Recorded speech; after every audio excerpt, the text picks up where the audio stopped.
Je vous retrouve aujourd'hui avec un nouveau tuto vidéo pour les ateliers de Karine. Alors aujourd'hui, je vais vous proposer, coucou, deux cartes de vœux.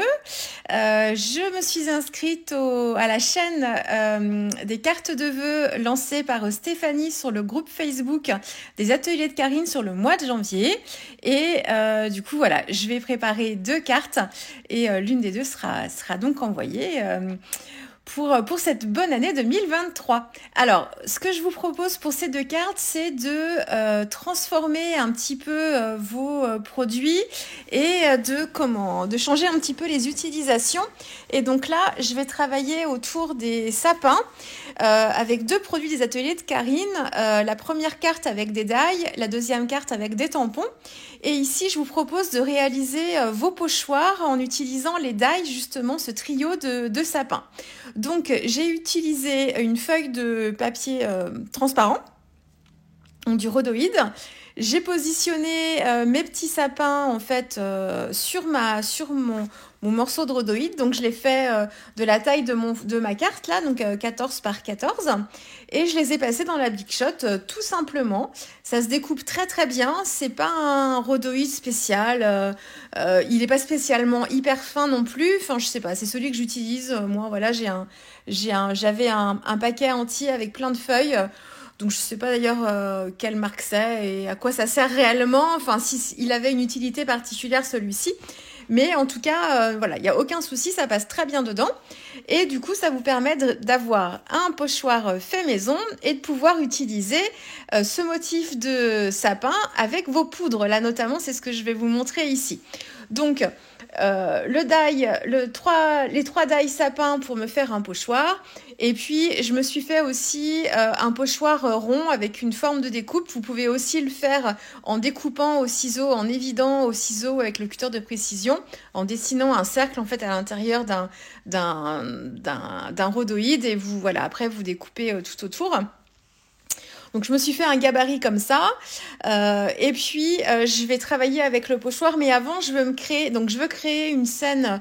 Je suis à fond j'ai des envies de vert, enfin le vert ça change pas, c'est ma couleur de prédilection, mais des envies de forêt. J'ai vraiment des envies d'ambiance hivernale, pas forcément de neige, mais voilà, j'ai vraiment envie de ça. Donc vous allez voir plusieurs réalisations dans cet esprit-là. Donc je commence par travailler un ciel très très doux avec un petit bleu léger, très dilué. Donc je travaille avec les aquarelles Isaro, c'est le sommeil éternel que j'ai utilisé, mais il est vraiment tout doux, il est légèrement irisé. Et en fait, une fois que j'ai travaillé mon fond comme ça, mon ciel, j'ai bien séché. Je suis venue positionner mon pochoir fait maison avec mes trois petits sapins. Je l'ai bien positionné, placé sur mon papier, sans rien faire de spécial. J'ai même pas mis de masking tape ou quoi que ce soit. J'ai saupoudré des infusions. Donc là, c'est l'infusion Greenman que j'ai utilisée. Parce qu'elle a ce côté, c'est un verre avec, comme toutes les poudres à infusion, avec du brou de noix. Dans toutes les poudres à infusion, vous avez systématiquement, en plus des pigments, du brou de noix qui vient vous donner ces couleurs si particulières. Et là, avec des pigments en fait verts, ça nous permet d'avoir un vert sapin vraiment hyper intéressant. Donc j'ai saupoudré mes poudres à infusion par-dessus mon pochoir avec un petit pinceau. J'ai pchité de l'eau, donc j'utilise un brumisateur pour contrôler un peu la quantité d'eau que je souhaite mettre.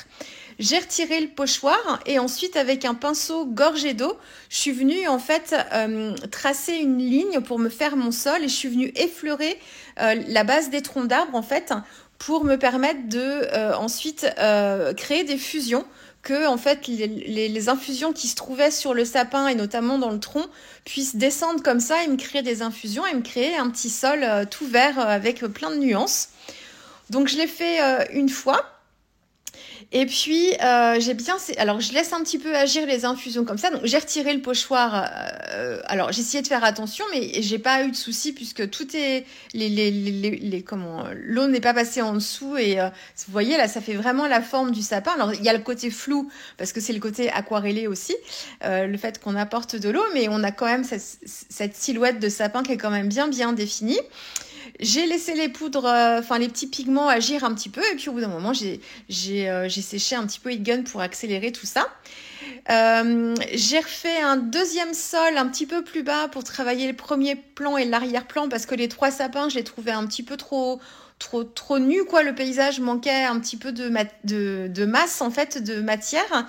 Donc j'ai refait un fond aux infusions sur un papier à part. Donc là, c'est du papier aquarelle que j'utilise ici en version lisse, mais peu importe, vous pouvez très bien utiliser du papier en grain fin, ça marche très bien de la même façon. Et donc je suis venue recommencer en fait en travaillant, j'ai pris en fait ce qu'il y avait, ce qui me restait sur le pochoir.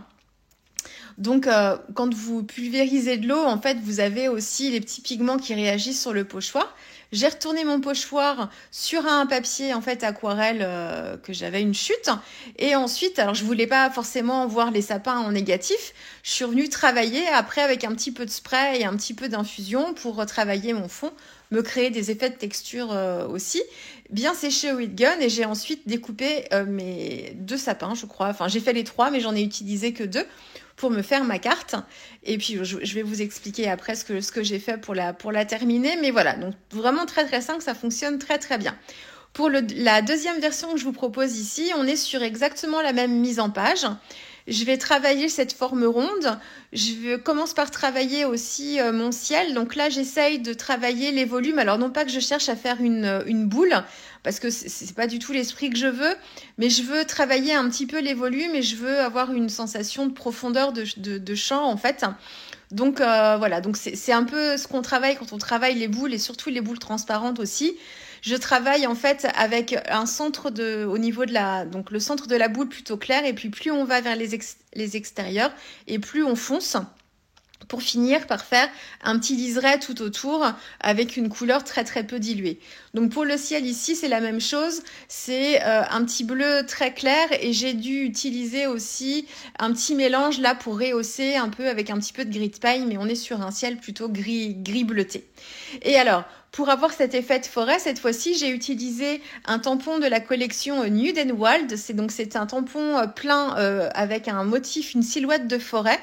Il fait partie de la grande planche de tampons de la collection Nude and Wild. Et en fait, je l'ai tout simplement tamponné dans mes infusions que vous voyez à droite. Donc, c'est exactement les mêmes infusions que pour ma première carte. J'en ai saupoudré sur ma plaque en verre. J'ai pchité un petit peu d'eau, pas beaucoup, pour avoir quelque chose d'assez intense. J'ai posé mon tampon sur ces petites poudres à infusion diluées et ensuite je suis venue les tamponner sur ma carte à plusieurs reprises. Donc à chaque fois, j'ai trois tamponnages du même tampon, mais fait sur des effets de ligne un petit peu différentes pour avoir des effets de volume aussi comme ça, et puis aussi pour avoir une composition de paysage aussi. Mais c'est exactement le même tampon, tamponné 3 fois et toujours avec des infusions comme ça. J'ai complété la mise en scène avec toujours dans un fond refait avec les infusions des découpes du même die sapin que pour la première carte pour avoir un effet de masse encore une fois. Et puis je voulais pas trop alourdir la carte parce que j'ai pas tant d'espace que ça tout autour en fait de mon cercle là. Donc j'ai juste tamponné retour à l'essentiel et puis je vais mettre mon sentiment à l'intérieur et souhaiter mes vœux en fait à l'intérieur avec vous allez voir ça, je vais compléter juste après. Donc vraiment très très simple. Les 2 techniques fonctionnent très très bien. Avec les infusions, ça marche super bien en fait. Comme on a le brou de noix en fait qui est très très pigmenté et très intense. On a un petit peu plus de matière en fait, j'ai l'impression, et du coup ça rend vraiment ça marche vraiment très très bien. Donc là je complète, j'ai maté mes cartes sur du papier imprimé. Donc la première sur une chute de papier de l'année dernière de la collection Au Pays Magique dans des teintes de vert. Et comme le verso de ce papier est imprimé avec plein de motifs, j'ai repris en fait les ronds qui m'ont servi à finir un peu ma carte et ajouter un petit peu plus de détails. Je les ai collés à l'intérieur de la carte et j'ai souhaité Happy New Year et j'ai mis mon petit texte. Donc celle-ci, elle va partir direct à la poste. J'espère d'ailleurs au moment où vous verrez la vidéo, elle aura été réceptionnée. En tout cas, j'espère. Et puis là, pour celle-ci, vous voyez, New Year, c'est un texte de la planche de tampon de cette collection 2022, une pause Fika. J'ai pas pris le happy parce que je lui ai pas trouvé la place, mais je l'ai tamponné à l'intérieur. Et puis j'ai fait un petit trait de crayon noir aussi tout autour du cercle pour finir un petit peu la composition. Un cadre noir tout autour. Et sur chacune des deux cartes, en fait, j'ai redécoupé un morceau de papier aquarelle fin, il fait 200 grammes celui-ci. J'ai redécoupé à l'intérieur un cercle et j'ai collé en fait ce papier-là par-dessus pour me créer une petite épaisseur supplémentaire et apporter un petit peu comme un passe-partout quand on fait des cadres, mettre en valeur le sujet principal. Donc voilà, c'est juste pour apporter une petite finition supplémentaire. Et puis un cadre noir tout autour pour, pareil, recentrer le regard et avoir une meilleure finition aussi. Voilà, je crois que c'est tout ce que j'avais à vous dire. Donc, n'hésitez pas à utiliser vos die pour vous en faire des pochoirs. Attention toutefois, ça fonctionne très très bien. Suivant les die que vous allez utiliser, si le die est très très fin sur le pochoir avec ce rhodoïde, vous allez avoir des détails qui vont être assez fragiles. Donc là, en fait, les petites branches des sapins, certaines fois, sont assez fines. Donc, moi, je vous conseille de repasser, une fois que vous avez fait votre découpe, de repasser votre rhodoïde découpé tout seul comme ça dans votre Big Shot entre vos plaques pour l'aplatir en fait et aplatir tous les petits motifs aussi. Parce que quand on retire les die, en fait, ça a tendance à rebiquer un petit peu. C'est le conseil que je peux vous donner. Et puis oui, suivant les formes de découpe, il y en a certaines, voilà, si elles sont trop ciselées, par exemple, dans le rhodoïde, bon, c'est peut-être un petit peu délicat, mais là, avec les sapins, ça passait sans aucun problème. J'ai fait des gouttes de Posca blanc aussi, là, je les vois, pour rappeler le côté un petit peu hiver quand même. Et puis voilà. C'est tout. C'est rapide et efficace, hein, cette technique-là. Et puis du coup, ça permet d'utiliser aussi des techniques aquarellables différentes avec les infusions. Voilà, je vous laisse avec les photos et puis on se retrouve très vite avec une prochaine vidéo pour les ateliers de Karine. Au revoir.